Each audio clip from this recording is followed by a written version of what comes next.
Week 4 is here, Bills Mafia, and Buffalo is stepping onto the field with a golden opportunity.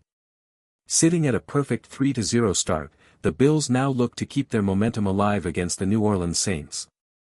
The odds makers have made it clear, Buffalo enters this matchup as a massive favorite, one of the largest point spreads in years. That alone speaks volumes about how dominant this team has been in the early stretch of the 2025 season. Before diving into the latest updates, here's a quick reminder: before listening to the latest news, subscribe to the channel, like it, and don't forget to press the bell icon. Let's move on to the new news. Now, what makes this matchup so interesting isn't just the records, but the gap in performance. The Bills have been rolling, showing off that high-powered offense and a defense that simply overwhelms opponents. Meanwhile, New Orleans has struggled on every level, becoming the only team in the league that hasn't even taken a single offensive snap while holding a lead this year. That's not just losing football, that's dominance waiting to be exposed by Buffalo. For the Bills, this game is less about survival and more about setting the tone for the long season ahead. A statement win here would put them at 4-0, right where a championship contender should be. Through 3 weeks, the Saints have been battered. A -31-point differential tells the story. This is a team that has been outmatched from start to finish. Losses to Arizona, San Francisco, and Seattle have left them winless, and while a few of those games looked close on paper, the reality is that New Orleans never truly threatened. For the Bills, that matters because the one piece of stability New Orleans has shown is at quarterback. Spencer Rattler isn't lighting up highlight reels, but he has been efficient. After a shaky opener, he strung together back-to-back games with more than 70% completions. That's not nothing, but it's not game-breaking either, especially against a defense like Buffalo's that thrives on pressure and forcing mistakes. If the Saints quarterback can't stretch the field, the Bills secondary will feast. The one area where New Orleans has shown some resistance is up front. Their defensive line has at least made running the football less efficient for opponents, holding rushers under 5 yards per carry. But against this Buffalo offense, the challenge isn't just stopping the run. The moment you commit too much to the ground game, Josh Allen and his playmakers can torch you through the air. It's a pick-your-poison scenario, and very few defenses have solved it. This matchup isn't about whether the Saints can play clean football. It's about whether the Bills can keep their foot on the gas and make sure New Orleans doesn't even get a chance to hang around. With the way Buffalo has started the season, that's exactly what fans should expect. If there's one area of New Orleans that still deserves respect, it's their defensive line.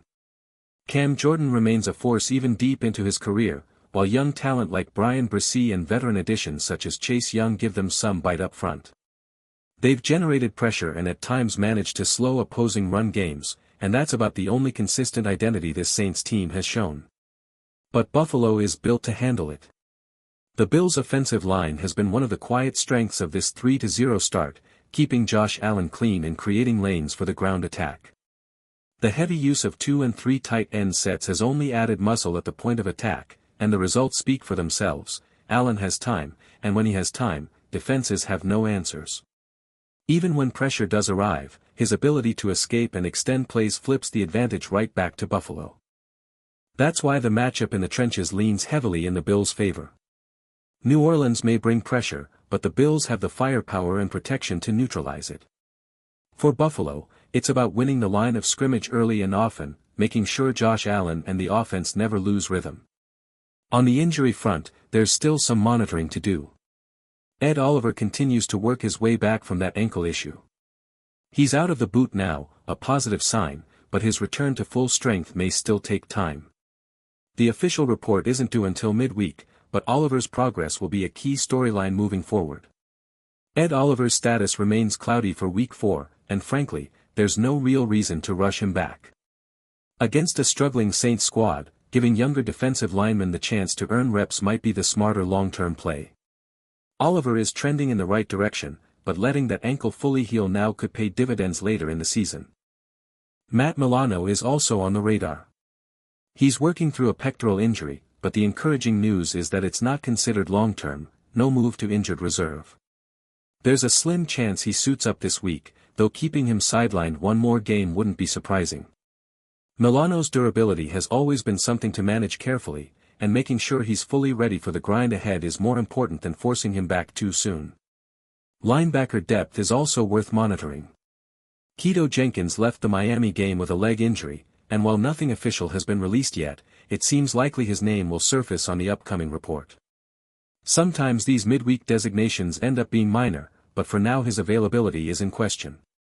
Looking at the longer-term picture, both Maxwell Harrison and Tyler Bass are nearing the end of their minimum injured reserve stints. Harrison's recovery has been quiet, and with a bye week on the horizon in Week 7, the team may choose to be cautious with his return. As for Bass, the absence has been felt, but the Bills have been able to manage in his place. Whether either one is activated after this week remains to be seen, but those decisions will shape Buffalo's roster flexibility moving forward. The decision around Maxwell Harrison's return is more strategic than urgent. Once a player is designated to come off injured reserve, the team has a 3-week window to activate him, or he goes back on IR. That means timing is everything. With Buffalo's bye week approaching in Week 7, it wouldn't be surprising if the staff waits until after the break to re-evaluate Harrison's availability. Bringing him back during a short practice week, right before the bye, could do more harm than good. The Bills also need to think about roster space. Every activation forces a corresponding move, and with players like Michael Hoy and Larry Ogunjobi set to return from suspension after the bye, roster juggling is inevitable. This is why patience may be the smarter play. Still, there's a strong case for Harrison's return sooner rather than later. Buffalo's secondary has held firm, but speed has been a problem in spots. We've seen flashes of vulnerability on crossing routes and deep shots, the type of plays that elite speedsters can turn into game-changing moments. Getting Harrison's speed back on the field would give the Bills another layer of security before those bigger matchups arrive later in the year. For now, it's a balancing act, don't rush, but don't wait too long either. Harrison's development and the reps he earns now could make the difference when Buffalo faces top-tier opponents down the stretch. And with that, let's turn the page to the most important part of the week, the 5 keys to victory that can push the Bills to 4-0 and keep this undefeated start alive. For Buffalo, the first key is simple: don't fall into the trap. It's easy to look at the point spread and assume the outcome is already decided, but the NFL has a way of punishing teams that get too comfortable. Josh Allen knows this better than anyone. Remember his very first road start in Minnesota? Buffalo walked in as a massive underdog, and Allen shocked the Vikings in their own stadium. The Bills can't let history flip on them now. Respect the opponent, handle your business, and the scoreboard will take care of itself. The second key ties directly into that mindset: special teams execution. If there's one area where the Saints have hurt themselves repeatedly, it's in the third phase of the game. Seattle exposed it just last week with multiple momentum-shifting plays, including a 95-yard punt return and a blocked kick that turned into an easy touchdown. Those kinds of mistakes change games, and Buffalo has to be ready to pounce. Win the field position battle, play smart in coverage, and make sure no hidden yardage opportunities slip away. The Bills also need to take advantage of the field position game. New Orleans has already shown it can be exploited on special teams, giving up 50-plus yard kick returns far too often. If Buffalo can get Brandon Singleton and the return unit going, it could tilt the game in their favor quickly. Even applying consistent pressure on punts can rattle the Saints, shorten the field, and make life easier for Josh Allen and the offense. From there, it's all about keeping things clean. Turnovers are often the great equalizer in games where the talent gap is wide. But Buffalo has built an identity on protecting the football. Around the league, Week 3 was filled with sloppy play and giveaways, but not from Josh Allen. Critics may say he's playing conservatively, opting for short passes instead of constant deep shots, but there's wisdom in this approach. He's keeping possessions alive, protecting the ball, and delivering wins. Outside of the Baltimore game, the Bills have closed out their victories by double digits. That's efficiency, not hesitation. Allen has just one turnover-worthy play through the first 3 weeks, according to Pro Football Focus. James Cook has one fumble, but it wasn't lost. Buffalo is leading the league in ball security, and that's not just a coincidence, it's culture. This team has now won the turnover battle in 25 straight games, an NFL record-breaking streak built on discipline and execution. Protect the ball, and you protect your path to victory. And then there's Kean Coleman.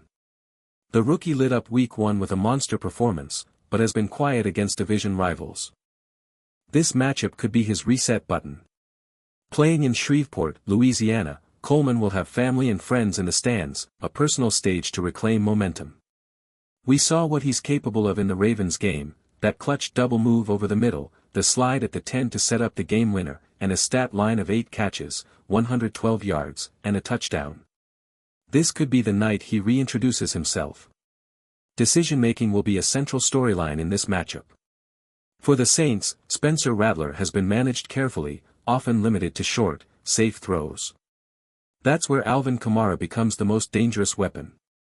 Kamara remains the one true game-breaker on this offense, capable of turning a routine check down into a highlight play. Outside of the occasional deep shot to Rashid Shaheed, he's the only consistent threat that can tilt the field in New Orleans' favor. Buffalo's safeties will need to stay sharp in their too high looks to keep him contained. That defensive shell has been a league-wide trend, and Rattler has faced it more than anyone. No quarterback in football sees a higher percentage of too high safety looks than him. It's the same strategy that's forced Patrick Mahomes and Josh Allen to adjust their games, taking fewer deep shots and relying on efficiency underneath. By forcing Rattler to go through progressions and check the ball down, defenses muddy the picture for him, and for a Saints offense already searching for rhythm, that's a recipe for frustration. Meanwhile, James Cook is quietly writing his own story of dominance. He tied a franchise record last week with his 7th straight game scoring a touchdown and now looks to break it with number 8. Cook has been everything Buffalo hoped for and more. He's second in the NFL in rushing yards, top 10 in efficiency with over 5 yards per carry, and near the top of the league in rushing yards over expected. Add in his ranking as 4th in rushing EPA, and the numbers show what the eye test confirms: he's become one of the most effective backs in football. Combine that with an offensive line that has consistently opened lanes, and Cook's new contract looks smarter by the week.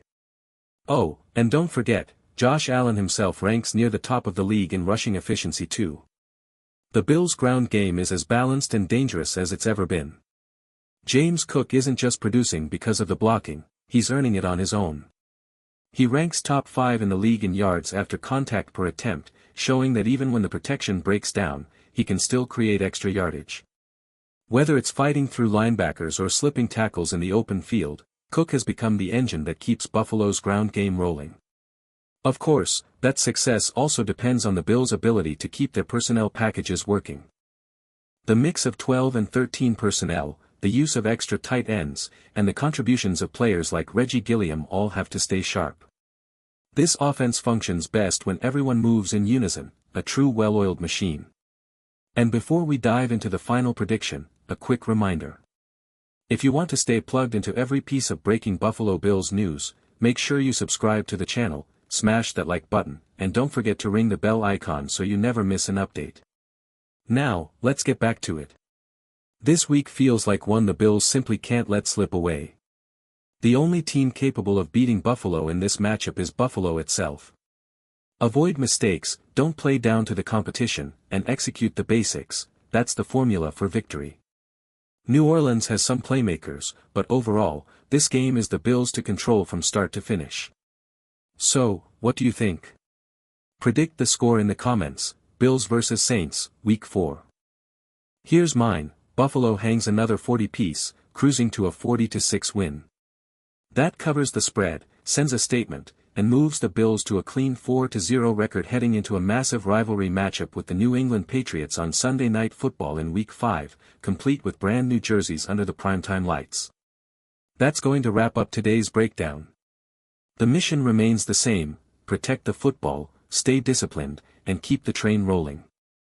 If the Bills execute, they don't just win, they dominate.